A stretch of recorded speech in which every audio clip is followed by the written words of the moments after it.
If I was না হয়ে কেন ইফ আই ওয়ার হয়? যদি আমি সুন্দর হতাম তুমি আমাকে ভালোবাসতে, এটা হচ্ছে আনরিয়েল। এটা কি? অবাস্তব। এটা একটা কল্পনা, ইমাজিনেশন। এটা কিন্তু রিয়েল না, এটা বাস্তবে কিন্তু এটার উল্টো হচ্ছে। বুঝছেন আপনারা? দেখেন, যদি আমি সুন্দর হতাম মানে কি, আমি আসলে সুন্দর না, মানে এখানে উল্টো বলতেছি। আমাকে তুমি ভালোবাসতে, আমাকে তুমি ভালোবাসতে এর মানে ভালোবাসো না, তাই না? আচ্ছা, এটা উল্টো আর কি। তো এটা একটা কল্পনা, একটা ইমাজিনেশন, বাস্তব কিন্তু এটা হচ্ছে না। আচ্ছা, এখন দেখেন, যদি ইফ মানে কি যদি, ইফ আই যদি আমি, এখন এখানে আমরা ওয়াজ না বলে কেন বলি ওয়ার? হ্যাঁ দেখেন, কারণ হচ্ছে এটা অবাস্তব, এটা যে অবাস্তব, এটা আনরিয়েল, এজন্যই আমরা এখানে ওয়ার বলি। ঠিক আছে? আচ্ছা, if I war, if I were handsome, if I were handsome, আমি যদি সুন্দর হতাম আমাকে তুমি ভালোবাসতে। হ্যাঁ, তাহলে ইউ, তুমি, would love me। ঠিক আছে? এখানে would কেন আসছে? ওই যে আনরিয়েল, এজন্য। আনরিয়েলে কি হয়? would হয়। রিয়েলে হচ্ছে উইল হয়, বাট এখানে আনরিয়েল, এটা অবাস্তব, এজন্য এখানে would হবে। তাহলে if I were handsome you would love me. এখন অনেকে ভাবছে এটা মনে হয় পাস্ট, এটা মনে হয় অতীতকাল, কিন্তু না, এখানে ভার্বের পাস্ট ফর্ম আছে। আর আমরা এই পাশেও কি বলেছি? ভি টু বলেছি, মানে উইলের পাস্ট ফর্ম হচ্ছে উড, উইলের পাস্ট ফর্ম উড। এখন এখানে ভি টু দেখে আপনারা ভাবছেন এটা মানে পাস্ট, তাই না? বাট এটা কিন্তু পাস্ট না, এটা কিন্তু আমরা প্রেজেন্টেই বলছি, কিন্তু এটা আনরিয়েল। বোঝা গেল? সো এইটা কিন্তু প্রেজেন্ট মিন করছে, নট পাস্ট, বাট এটা আনরিয়েল, রিয়েল না। এটা মানে ভাবছি, ইমাজিন করছি, কল্পনা করছি, কিন্তু এটা বাস্তবে এটা হচ্ছে না। তাহলে এখানে কি হবে? ওয়ার হবে, ওয়াজ হবে না। ওকে, ওয়াজ দিলে যে ভুল হবে তা না, বাট এখানে ওয়ার হচ্ছে বেশি প্রাধান্য পাবে, বেশি গ্রহণযোগ্য হবে, যেটা আনরিয়েল, সেজন্য। আচ্ছা, এবার দেখেন, যদি তোমার বাবা এখানে এখন থাকতো, সে তোমাকে সাহায্য করত। কেউ একজন লোক খুব সমস্যায় পড়ছে, বিপদে পড়ছে, তা আমি একটু বলছি যে যদি তোমার বাবা এখন থাকতো এখানে, তোমাকে উনি সাহায্য করত। এর মানে কি?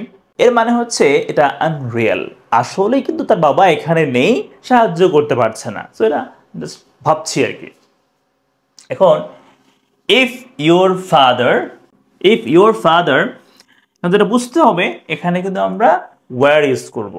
আই অথবা হি, শি, যাই হোক, এখানে আমরা এখানে ওয়্যার ইউজ করব। তাহলে ইফ ইউর ফাদার ওয়ার, ওয়াজ হবে না, কেমন? ইফ ইউর ফাদার ওয়ার, এখানে মানে কি?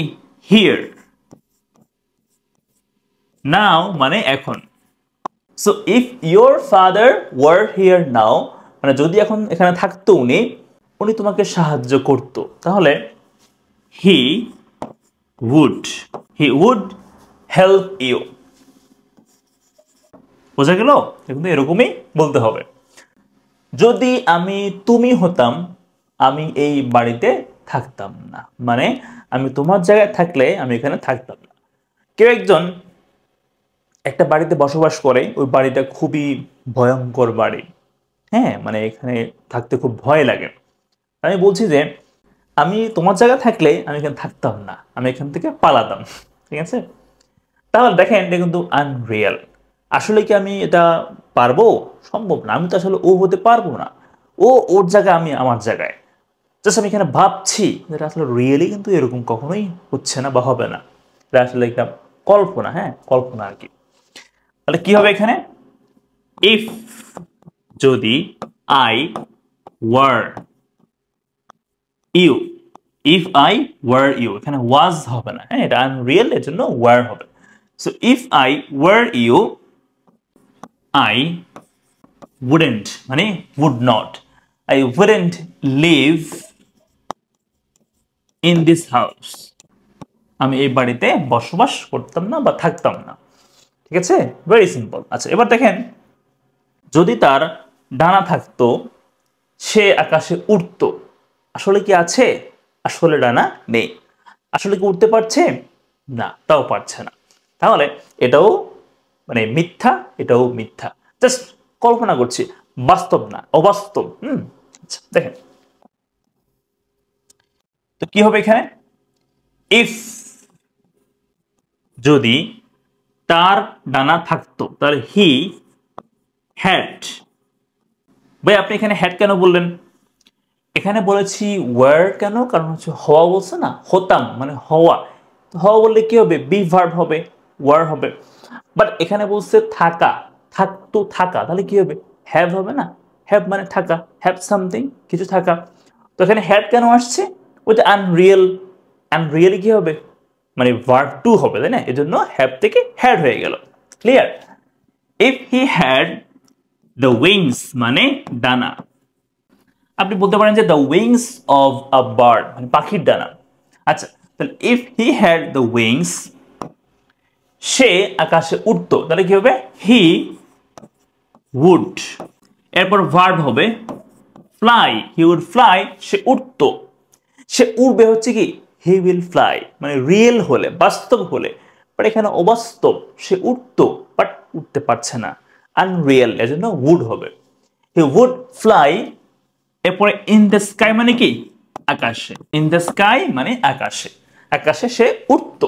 আচ্ছা এখন আপনারা 5 নাম্বারটা কমেন্ট করে বলবেন কি হতে পারে। এটা একটা কোয়েশ্চেন করলাম, সেটা আপনারা আমাকে বলবেন কমেন্টে এটা কি হতে পারে। 5 নাম্বারটা বলেন কমেন্ট করে। আমি 6 করে দিই, হ্যাঁ 6 করে দিই, ঠিক আছে। যদি সে জ্ঞানী না হতো, লোকজন তাকে সম্মান করতো না। দেখেন আসলে কি, আসলে কিন্তু সে জ্ঞানী, আসলে এটার উল্টো, সে জ্ঞানী, আসলে তাকে লোকে সম্মান করে, মানে এর উল্টো, তাই না? উল্টো। তাহলে ইফ মানে যদি, if he warrant, if he warrant knowledgeable, যদি সে জ্ঞানী না হতো, ইফ হি ওয়ারেন্ট নলেজেবল, তাকে লোকজন সম্মান করতো না, কি হবে? পিপল wouldn't respect him, ঠিক আছে।